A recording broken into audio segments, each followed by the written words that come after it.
అటు దైవ సేవకులు దేవుని పని నిమిత్తమై, పరిచయ నిమిత్తమై కర్ణాటక రాష్ట్రం వెళ్ళటం జరిగింది. దేవుడు అక్కడ కూడా మనకు పరిచయని విస్తరింపజేసి ఉన్నాడు. ఏదన్నా మీకు సంతోషం కలిగితే మీ స్పందన కోరుకుంటా ఉన్నాను. కర్ణాటక రాష్ట్రంలో కూడా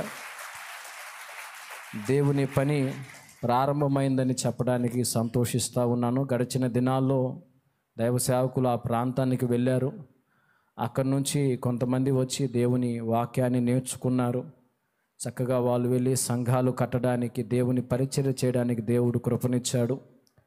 ఈ తండ్రి సన్నిధి పరిచర్యను దేవుడు శాఖోపశాఖలుగా విస్తరింపజేస్తూ ఉన్నాడు.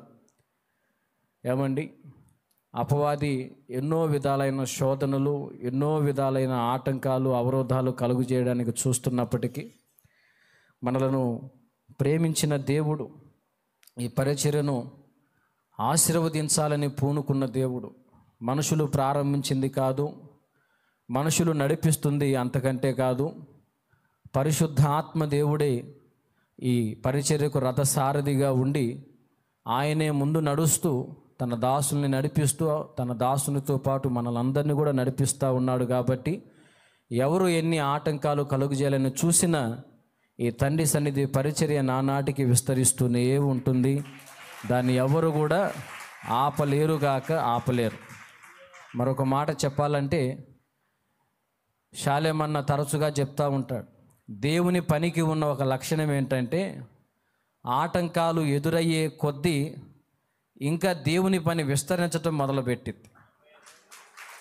మామూలుగా ఏ శ్రమ, ఏ శోధన, ఏ ఇరుకు లేకపోతే ఏదో ప్రశాంతంగా అలా మన పల్లె వెలుగు బస్సులాగా నడుస్తూ వెళుతుంది.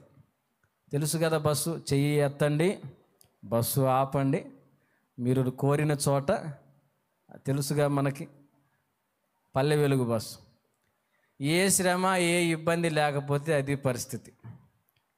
ఏదన్నా శ్రమ ఎదురైందనుకోండి, సంఘానికి ఏదైనా శోధన ఎదురైందనుకోండి, ఇక పల్లె వెలుగు కాస్త సూపర్ ఫాస్ట్ అయిపోద్ది.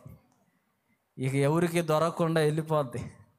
దేవుని మహాకృపను బట్టి ఈ తండ్రి సన్నిధి పరిచర్య కూడా గ్రామాలు దాటింది, జిల్లాలు దాటింది, ఇప్పుడు రాష్ట్రాలు కూడా దాటింది. ప్రభు చిత్తమైతే దేశాలు కూడా దాటబోతూ ఉంది. ఆమేన్. తండ్రి సన్నిధి పరిచర్య కర్ణాటక రాష్ట్రంలో షహపూర్ అనే ప్రాంతంలో నూతన మందిర ప్రారంభోత్సవం కోసం దైవ సేవకులు వెళ్ళటం జరిగింది. ప్రభు చిత్తమైతే అక్కడ ఒక మందిరాన్ని దేవుడు మనకు అనుగ్రహించాడు. కొట్టండి, ఎందుకు ఫీజు ఏమి లేదుగా, ఫ్రీయేగా. ఫీజు ఏమన్నా ఉందా? ఇంకా మీకు ఆరోగ్యమే, అనుమానం ఎందుకు? దేవుడు చేసిన కార్యం, ఓ చక్కని మందిరాన్ని దేవుడు మనకు అక్కడ అనుగ్రహించాడు. దైవ సేవకులు మందిర ప్రారంభోత్సవానికి వెళ్ళారు. మీ ప్రార్థనలో జ్ఞాపకం చేసుకోండి. మీరు ఆల్రెడీ ప్రార్థన చేస్తూ ఉన్నారు కాబట్టి దేవుడు అంతకంతకు ఈ పరిచర్ను విస్తరింపజేస్తూ ఉన్నాడు. ఇంకా నా దేవుడు పరిచర్ను విస్తరింప చేయును గాక. ఆటంకాలు, అవరోధాలు నా దేవుడు తొలగించి పరిచర్ను ఇంకా ముందుకు నడిపించును గాక.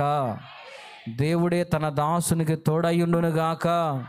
వ్యతిరేకంగా వినబడుతున్న స్వరాలన్నింటినీ నా దేవుడు ఆపివేయును గాక. ఆమేన్.